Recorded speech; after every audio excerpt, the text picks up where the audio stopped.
The purpose here is to gain insight on how all of us can increase health equity in Appalachian Ohio, and maybe even some ideas for your fellowship if you're looking for some. And then the second purpose here, using public health as the backdrop, is really to dig for those leadership truths. We have 3 leaders here working in health and in equity, and to learn a little bit about their journey. I think they know that we might even ask, what advice do you wish you'd gotten that you had to learn the hard way? So those questions are coming. Just kind of set the stage. I just want to share a definition of health equity. According to the CDC, that is a state in which everyone has fair and just opportunity to attain their highest level of health. And so we're just really fortunate and grateful to have 3 amazing panelists. I'm going to introduce first Dr. Chyke Doubeni, who is with us. Right? Is it Appalachia or Appalachia? It's Dr. Doubeni. We've got it. So it's my pleasure to introduce him. Dr. Doubeni is the Chief Health Equity Officer at the Ohio State University Wexner Medical Center. He's also the Associate Director for Diversity, Equity, and Inclusion in the Ohio State University Comprehensive Cancer Center. I mean, he has what I would call a mammoth task. He is leading Ohio State's efforts to address the underlying drivers of disparity in healthcare, so the marginalized groups access equitable care and health outcomes. As a part of this role, Dr. Doubeni is developing a new Center for Health Equity within Ohio State that will serve as an interdisciplinary incubator for health equity research, collaboration, and training. He's forging some groundbreaking new community partnerships, which is how I had the pleasure of meeting him and working with him. Dr. Doubeni is a nationally recognized leader for his work and research in cancer research and in public health. He is very focused on Appalachia and rural areas as well. He's originally from Nigeria, where I understand he grew up fishing and swimming, and has just a totally just amazing view of bringing health to everyone. So we're welcome. Thank you for being with us. It's also my pleasure to introduce him down on the end, Mr. DeWald, who serves as the CEO of the HealthPath Foundation and also as Executive Director of the Public Health Fund of Ohio. The Public Health Fund of Ohio was recently established to support public-private partnership to advance the mission of the Ohio Department of Health. So we heard Dr. Vanderhoff talk about the importance of public-private partnership. A foundation has been established to support that, and Eric is charged with leading that, he and his team. He also is the president and CEO of the HealthPath Foundation. He's deeply involved in the health disparities work that we heard about this morning, and has also been very involved in dental care, in racial equity, and was one of the first champions of our region's African American Community Foundation. So we want to thank you for your investment and the difference that that's making. Prior to his current positions, Eric served for 16 years as the CEO of a regional community foundation, kind of like FAO, in Pennsylvania. He's just a great friend to Appalachia, and right now, and I think he'll talk about this, he's on the forefront of building collaborations to use technology and artificial intelligence to overcome rural health barriers. So we're excited for that. And last but not least, I had the pleasure of introducing my friend Ernie Bynum. I've had the great honor of working with Ernie for some time now, and every time I call Ernie, I'll say, "How are you?" And he'll say, "Every day is a good day." And by the time I'm done talking with Ernie, like, it's a good day for me too. He just has this way of reinforcing the good. Ernie is a 10th generation Appalachian. He has dedicated his life to serving Zanesville and the Appalachian region. Ernie attended Washington and Jefferson University. Following his education, he joined the United States Air Force. After medically retiring, Ernie started Computer Life, Inc., and also worked for the Muskingum County Juvenile Detention Center. He is the co-founder of the Minority Business Resource Network and has served on way too many boards and civic associations to list. Through his civic and professional experience, Ernie recognized the gaps in African American philanthropy within our region. He has many times said that philanthropy is how we practice our humanity, and no one should be excluded from that. As a result, Ernie co-founded the African American Community Fund at FAO with his father in January of 2020. The African American Community Fund provides the opportunity to create sustainable and permanent resources for our region's African American children, youth, adults, and families, as well as the chance to leave a philanthropic legacy for generations to come. The fund works to address disparities in the Black community and to help improve the physical, economic, and structural conditions that affect quality of life. It's especially fitting to celebrate the work that you've been leading because August is Black Philanthropy Month, and I just have to say what an honor it was to work with your father on this as well. So we could not have a better panel. We kind of have these dual topics of health equity, but then also what are the leadership lessons that you've encountered in your journey. So I'm going to kind of toss a question to each of them on the health side, and then we'll get into leadership side and think of your questions. So Dr. Doubeni, I would like to start with you. In our very first discussion about health disparities, you mentioned the importance of three things: high quality care, access to high quality care for everyone, and then we got to stop returning people to the conditions that made them sick. And that really resonated with me. And I shared with several here my breast cancer journey, but I was actually misdiagnosed when I first went in for a mammogram and an ultrasound. I had a doctor and the radiologist say, "This is fine, come back in a year." And if I'd listened to that, I wouldn't be here. So access to high quality care, I totally agree. We've got to have that. We've got to have it for all. But I kind of want to toss you the harder question. How do we not return people to the conditions that make them sick? You know, your research on colon cancer mortality in the Black population, I mean, that's greatly influenced how our nation's public health leaders think about health equity. So we'd love to hear about that, a little bit of your perspective.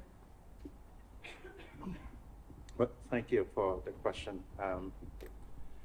Some of that is an aspiration, but it's one that I believe is real. We've talked a lot about social determinants or social factors that increase risk in health and death. Many times in life, you have to walk a full circle to learn the truth, which is in front of you. I grew up in an area of Nigeria that is Niger Delta. Anyone knows about the black gold? Okay, so this is the oil that's drilled from the ground and tends to pollute the environment. And one of the realizations that I came to is that oftentimes, if not all the time, we know that social factors like being poor, not having access to health resources, not having access to resources in the community, are the reasons why people get sick or sicker in the first place. All of us are going to get sick at some point in time. But what to make you sicker? And it's really clear that what we do instead is that we treat people, family physician, and a family doc. We give them prescriptions and we send them home. So if you're food insecure to start with, you didn't have food to eat, and we send you back home, and that's the reason why you're sick. What does that do to you? It's not surprising then that you come back, perhaps a month, if you're in hospital before you come back to the hospital where you were discharged. And so for us to change that narrative, that story, that experience, we have to be able to, one, understand what is driving the poor health in the first place. And fortunately now, we are looking at screening everybody who comes in the hospital for social needs. So don't be surprised if next year you go to a hospital. I hope you don't, but if you do, someone will ask you, what are the social barriers or social determinants of health that you experience? But we don't do a good job. And one of my aspirations and wanting to learn from Cara is what are the ways in which we can actually effectively address those barriers when we find them? So if you didn't have housing to start with, didn't have food, access to good food, how do we make sure they have access to good food? In a way that is beyond the capacity of healthcare systems to deal with. And this is why my hope is to identify and find community partners, people who are really excited and motivated about these, who can advocate for these. Rome wasn't built in a day, but over time we can build Rome right here at home. So the solution to the question you ask is getting our communities activated, identifying those barriers or the gaps we have, because there are many gaps that we have, and then looking for the right solutions and take steps to put those solutions in place in a systematic way. So if you're looking for a project, how about looking for those barriers or gaps in our communities that making people sick? And then how do we resource those within our communities or get people access to those resources? That's why we need a lot of fellows and a lot of help. It's a big project. But I think what you're saying is that we have to have a community level intervention, right? Yeah, so we were having a conversation at that table. I think they regretted sitting with me, but and one of the things that we shared at the table is that I am a researcher. I am in academic medicine. Most of us think we have the solution to problems. We'll come to your community, oh, I know what you need. But we have to have these things be community driven. And we have to have these things at community levels. And what the paradigm we need to shift is to shift some of these things from a healthcare, hospital-based thinking to one in which you're looking at the community and saying, what are the gaps and who in the community actually lead those interventions? It has to be community driven at a community level. Well, that's a perfect setup for my next question. It wasn't even planned that way. So, Eric, for decades, the HealthPath Foundation has been funding community-led and citizen-led efforts to improve health. And I just think you have a bird's eye view across our communities and the communities you serve of what has worked. So could you share maybe some stories or suggestions for fellows here? Sure. And I'm glad you picked up on that because I thought, oh, that was a great setup. What was just mentioned was that sometimes we think we know what's best for a community as a foundation or as a health system or whatever it might be. And one of the things that I wanted to talk about that Cara asked me to talk about today was our citizen-led efforts. And so I wanted to mention a couple of sources that have influenced HealthPath's journey on these citizen-led efforts. And you might want to take a look at them if you're interested. One of them is an author. His name is Edgar Villanueva, and he wrote the book called Decolonizing Wealth. So it's a message to philanthropy, and it's very direct. Another source is a project called Trust-Based Philanthropy, and you can find that by just Googling. It's a project out of San Francisco, but it's really an international project, and we're involved in that. And then finally, there's something that's a little bit older, but still has a lot of value, and it's called participatory philanthropy. So those are the three sources that have influenced HealthPath staff and board. And I'll give you a couple of examples of how we play this out. HealthPath makes grant decisions every year, just like Cara's foundation does and many others across Ohio and the US. And one of the things that we do is try to push the power that we have as a foundation. Like it or not, we have a lot of power because we have money. It's just the way it is. So what we want to do is try to offload that and put it back in the community.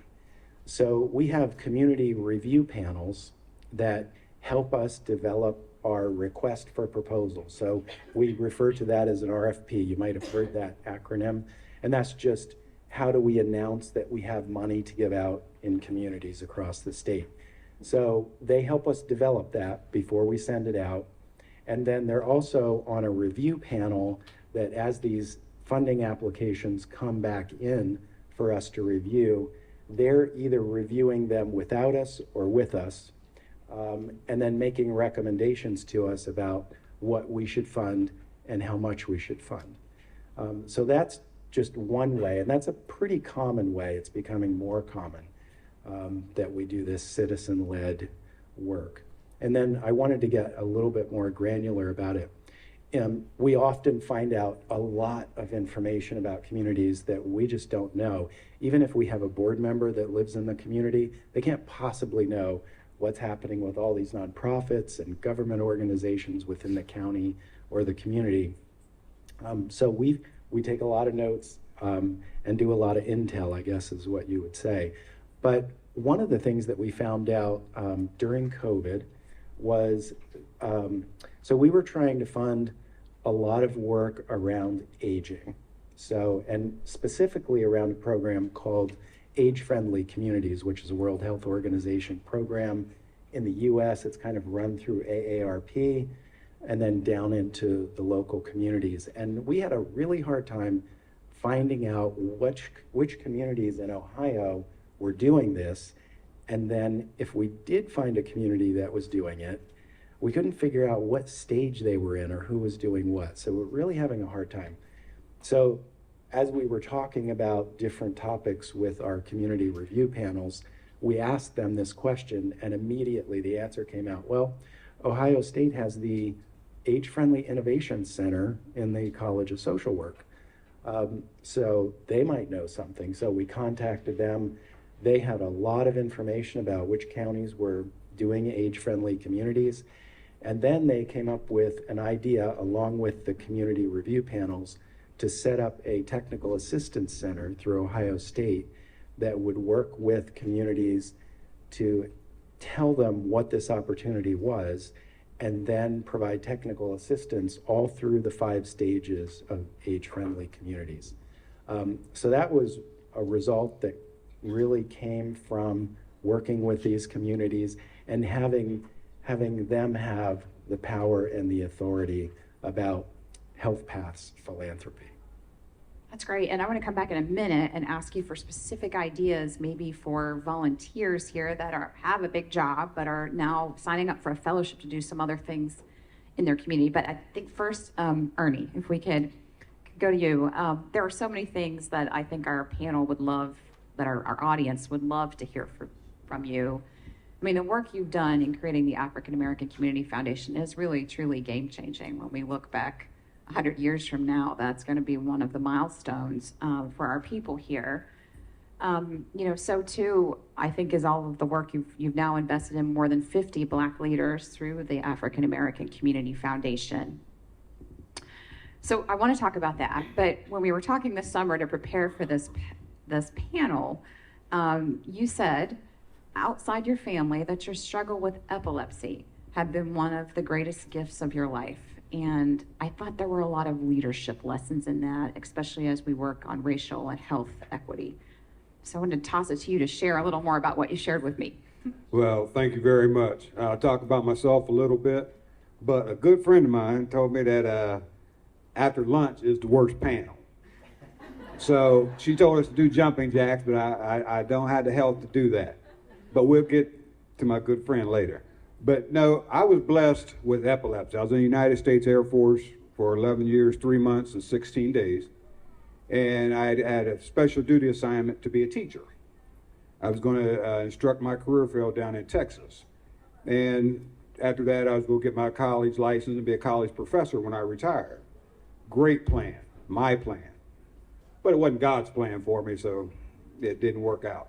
So I started having seizures, and I had a temperature of 107.6 for the 3 minutes, didn't breathe, pretty much dead, brain damage, minor. They said, I don't need that part anyway. And it brought me back, and I got a second chance in life. And what I realized, that second chance in life, I didn't ask God why, didn't ask how, I didn't care. I was just so happy to be back and have health that I've never had a negative moment in my life. From that point forward, you can ask Cara and the people that I know, today how you see me will be how you see me a year from now, Lord's willing, how you see me a year ago. So that's one of the big things with leadership, is the mindset. Is the mindset of the positive. Like you said, you don't quit, you don't stop, you keep going. When I'm out in the communities, fundraising, looking for funding, some people get upset, they can't do it. Like my father, God rest his soul, he was born in 1938. As a black man in this country, he would tell me, son, I worked for everything I got. These people didn't give me nothing. So I can't ask and solicit for funding, because he didn't know that was part of the process. So I took care of that part for it. So with me, even in that part, if it's no, I'd never get a no. It's no, not right now. It might be a yes in 5 years. As long as I've got the health to be here and to be active, how can I be upset? How can I be angry about the past, the history? Yeah, there's been some negative history in this country when it comes to black people, but I can't go back there.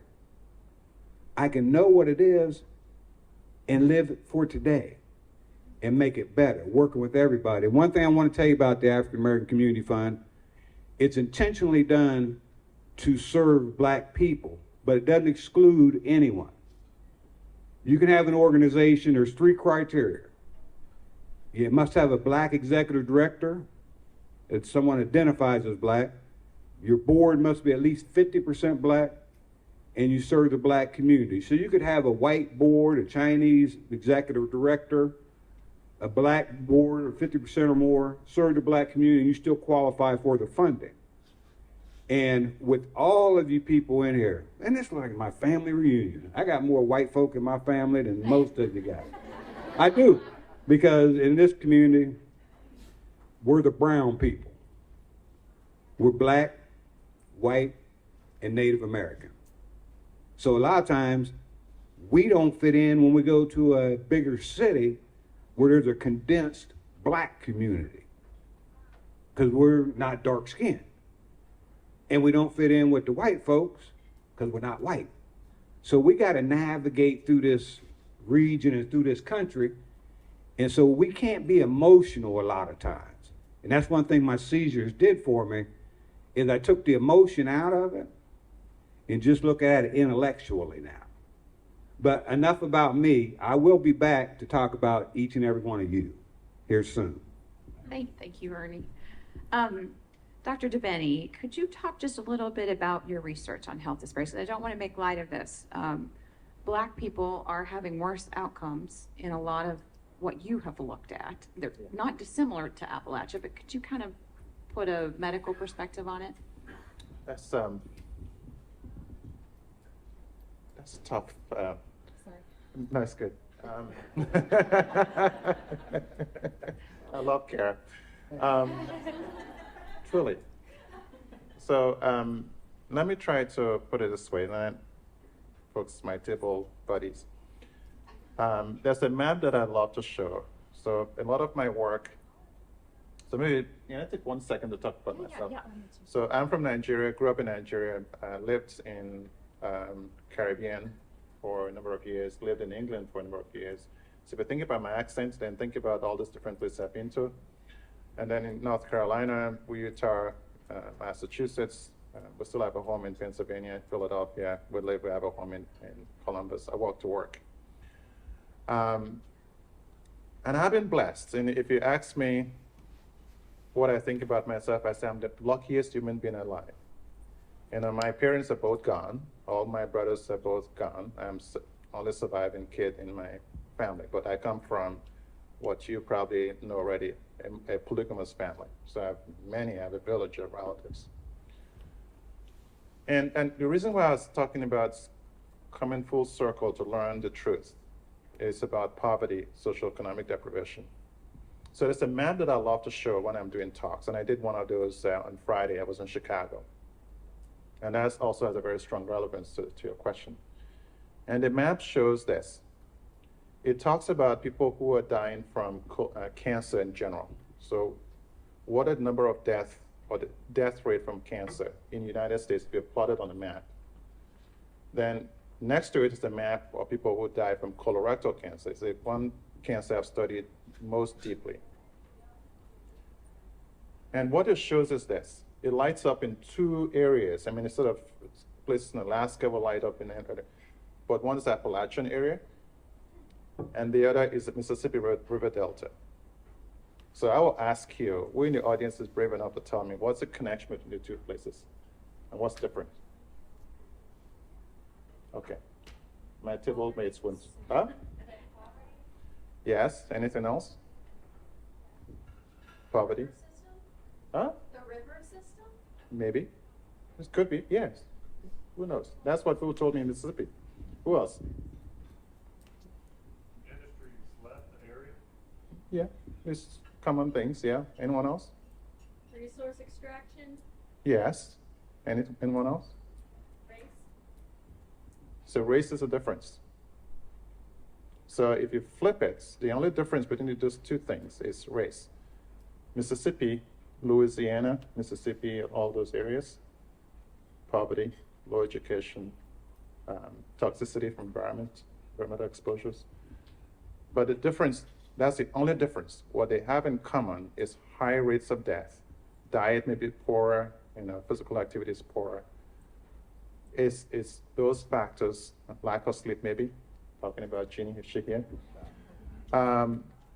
Those are the differences, but those are the same. What I've learned is this, and you know this already. So it's increased exposure to risk factors. What are the risk factors for colorectal cancer? Diet, physical activity, family history is important, right? But diet alone seems to explain a lot of the risk of colon cancer. Well, family history is important. So family history, please don't ignore it. But the other risk factor that we don't talk about is lack of access to screening, right? But let me talk about this for just a second. And the meeting in Chicago was about, it wasn't so much of screening, but it's about what happens after you get screened.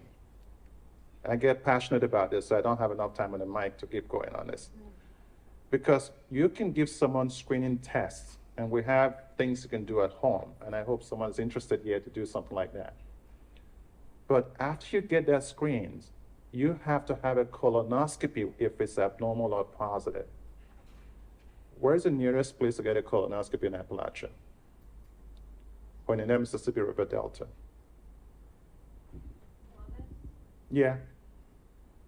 Maybe you go to West Virginia or somewhere, Kentucky, wherever. So, and so I get a bit upset when people talk about, oh, I got people screened. I say, and then what? And so it's really important that we think about this way. And one point I want to make is that being poor doesn't mean you need to live a shorter life. There's no correlation between those things per se, but it's what is related to all of that, the experience of poverty that increases that risk, resources in your community. So for us to make that change 5 years, 10 years from now, we have to think about how do we get someone to reduce their risk, eating better, exercising more. Even if you don't do those things, I can guarantee you getting you access to screening and the downstream care, and the best care you can get. I came to OSU from Mayo Clinic, where I was there for 3 years. The pandemic changed my life, as it did for many of you. Mayo Clinic is seen as the world's best medical center. Anyone here disagrees? Right. Okay. So here in Ohio, we rank in the middle, lower tier in health indices, right? We have great doctors here. And those social factors I talked about as some of the biggest drivers why those health outcomes are worse than what they are. And so for us to get to that point in cancer care, we have to be able to provide that highest quality of care for everybody at every time when you get that encounter. And that means that we have to get someone from getting screened, knowing that you need to get screened, get a follow-up testing done, and a treatment if you need to have it done from the best place possible. We can do all of that here. Doctors are great all around the world. But the resources that they have to use at their disposal, what tends to make the difference. So it's a little bit different from your question you asked, but it's an area in which I think it's really important for us to recognize that being poor, being in Appalachia doesn't mean that we are destined to a poorer quality of health. It just means that the resources are not where they need to be. And we as a community need to understand that and say that, well, you need to have your colonoscopy done after you get that test done. So that test is great. That mammogram was great, but it must be read by the right person if you're going to get the right result, right answer.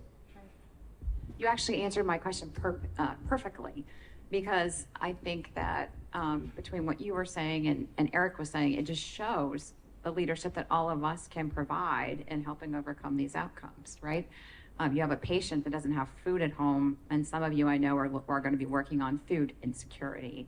Sounds like we have a challenge to think a little bit about the colonoscopy pathway and referral system, and just getting the at-home tests, which aren't happening now. So I'm just really convinced that the leadership of citizens on the ground and volunteers like you can make a huge difference in public health. I don't think it can be completely solved in the clinic or in Washington. It's going to happen on our main streets of our community. So that was a perfect setup there. I want to kind of shift now a little bit to leadership, right? And you can still talk about health, but dig into your experience. And Ernie, maybe toss it to you. What advice do you have here for the fellows as they think about, they're becoming community builders, and they're moving out often to do things like community leadership. We've been talking for the first time. Well, I said I'd get back to each and every one of you, and I am right now. I want to tell you how I feel about you. Do I know each and every one of you? No. But do I know what every one of you is made of? No. But I know this. The profession you're in and what you're doing, you guys are the heroes. You guys are more than educators to me. You guys are life touchers.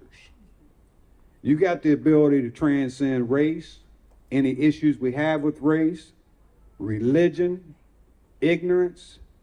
You can put people's life on a certain trajectory and don't even realize it. When I was telling you about my epilepsy, I don't have a memory of my childhood or growing up. Directions, I'm challenged. I got to the park, I didn't tell you. I got to the park, and it took me about 45 minutes to find it. And if I came back tomorrow, it'd be the same thing. But as long as I got gas in my vehicle, I'm not lost. So I'm all right. But you guys have a tremendous opportunity. See, I can look back and say that epileptic event was the turning point in my life. Thanks to the foundation and the donors, they've invested in you. Now you can be the best version of yourself. What leadership is just being the best version of yourself. Like you said, with the compassion, the caring, the love, the ability to serve. Here's your opportunity, because it's going to be hard. Because when you talk about funding coming down, there's already established organizations in every community. They don't want you there. You're disruptive. You're getting in the way. You're interrupting what I'm doing. So you don't get a chance oftentimes. You guys are the ones that we're staking our future on. You guys have the ideas. You guys have the knowledge of what our future is going to be like. You're touching these young kids every day. I'm not. Well, I tutor my kindergarten with my granddaughter, but you guys are in there for real. And the biggest thing about leadership is just having a positive attitude. Don't let no one stop you. Don't no one tear you down, because you let them know, I'm here to lead. I know I got to follow. I know I got to take my time and be patient. But my God, I'm not going to be patient for 20 years. I want a leadership responsibilities. And each and every one of you have that in you. And as I meet people, Cara, tell you, once I meet you, you're family. So if you need something, if you get my information, call me anytime. Let me know. Because believe me, coming from the black perspective, we were excluded out. We didn't share information. We wasn't sharing restaurants, movie theaters. We was out. Not because of you or me, because the policies existed before us. Like I told you, my father, God rest his soul, he slept in the closets, in the hallways as a fireman, because the bays weren't integrated yet. But that had nothing to do with the firemen. So the leadership is to understand, I am the leader. I am the leader, okay? But be humble. and listen so you can learn what you need. When you're going through things, I was at a position with my nonprofit organization where, yeah, I needed to seek funding. I didn't know how to write a grant. I didn't know how to get it, so I had to learn those things. Now, if I don't get it, the worst thing that happened is I had a great conversation with someone, and I'll see you next month, hopefully, somewhere down the line. But you guys here are the future that I believe in. Eric, do you want to try to top that on leadership lessons, huh? No, I'm definitely not going to top it, but I do want to pick up on it. When you talked about listening, that's one of the things that I think all good leaders have is listening skills. And I want to, I think, put it into some different words, and I might be jumping ahead, but Cara also asked us to think about this topic and how we learned things the hard way, or we learned them late. And I've always been a good listener, but what I learned on top of that was, I'm going to call it seeking to understand. And I think that's going a little bit beyond listening. And the way that I learned this, and it was just in the last few years, was through a leadership class just like this in Cincinnati. And if you can, picture, I'm going to say 2016 to 2022 and everything that was happening, polarization, that's when my leadership class was. And there were 54 of us, lots of different personalities, lots of different perspectives. One of the things that our class was asked to do was to sit with a person for 20 minutes and hear them, whatever they wanted to talk about, without talking. And the only thing that you could say was to reflect what you thought they said, or to say, tell me more. And so I really learned to do that. And it's not easy. It sounds easy, but if you're talking about a topic that's contentious, the first thing that you kind of want to do is say what you think, or set them straight.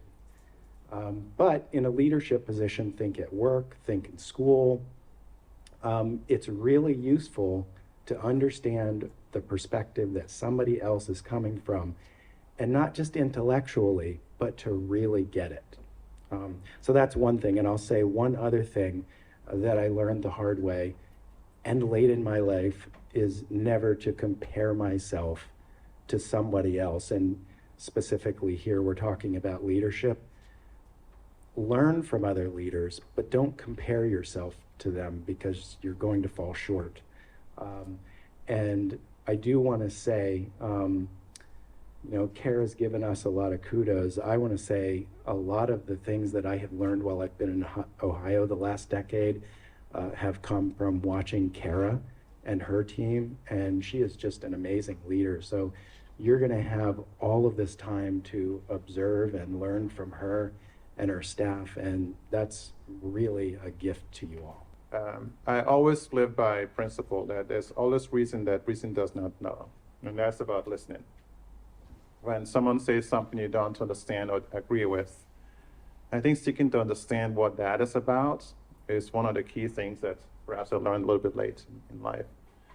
But agility is important, but agility is sort of that business lingo of you need to sort of know when to pivot to the next place, but it's more about flexibility. We talked about vision, having a purpose, having some sense of where you want to go. One of the things that I've been driven by, when I was asked why I took this job from Mayo Clinic from University of Pennsylvania, and I said, I have a reason why of what I want to do with my life. And hearing my story about where I'm from, that wouldn't surprise you. I've been able to show that, yes, we can actually eliminate disparities, but it's because we are not willing to do what we need to do to get there. But someone has to be there to be able to lead people. You can lead with some force of character, but a lot of what I can do is through influence. I can try to persuade people, and being flexible and being willing to listen to people, even to things you don't want to really hear about, to me is key, really important. And I think something else to channel, and this is actually taken from one of board members, and I'll keep the name out of the conversation, is so a leader has to lead people for good, to something good. But who defines that good? You have to define it within the group or in the community for which this leadership is being channeled. All of us have an idea, and actually my father-in-law, who is from small-town Pennsylvania, when I said, I'm led by my conscience, this is one of those lessons, and he said, what does that mean anyways? Everyone has a conscience, right? But what that tells me is that you have to check your own assumptions about what is it that you're trying to do, and allow what you're hearing to inform that. Because as a leader, you are guiding. I don't know much of what I think I need to know to do the right things. But what I should be able to do is to bring people together. It's a skill set that I have. What sustains me is to bring people together. And I then try to bring their ideas together, make them feel heard, because that's really important, because people will give you feedback. If they don't feel heard, next time they won't tell you. As a matter of fact, my career was built not because I was very smart, but because something really bad happened. Someone basically just tore me down. And I said, you know what, you seem very upset. Can we talk about this later? And went back and talked offline.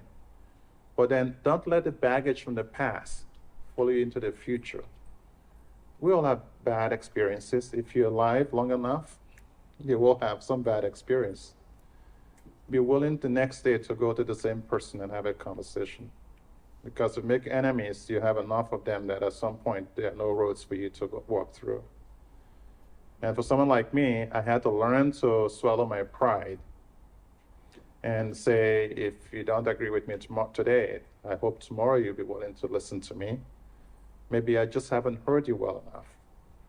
So that's really important, because I think to your point too, is you said no today. Maybe I need a different pitch. I didn't quite sell that idea well enough to you. I need to be able to make that clearer. But, talking about addiction, and so the commissioner talked about addiction. I'm a family doc, and I talk to my patients about behavior change. And I say to them, you know what? Failure is part of learning. And there's a song, and I've tried, I think it's McBride is different, but failure is part of learning. If you don't learn to fall down, if you don't fall down before, you'll never learn to get up. So when you fail at something, don't beat up yourself, because if you do so, you'll never get a chance to be able to continue to lead. But that failure, anytime you fail, you should reflect on it and say, that wasn't a failure. I learned something new, right? But actually it makes me a better person, because now I have knowledge. But don't be stuck with that failure in the past, because guess what? It's going to stop you from thinking about what to do next. Because I say to myself, maybe because I don't have enough sleep, God help me, I have certain capacity in my brain. And there are certain things I want to hold in my brain cells. And being stuck about failures I had in the past is not one of those things that I want to do. But what I want to do, be able to do is say, that didn't go right. What did I do wrong? And if you're a Christian, I often will go to God and say, you know what? What is it that I didn't learn? What do I need to learn now? Where's that next door that needs to open for me?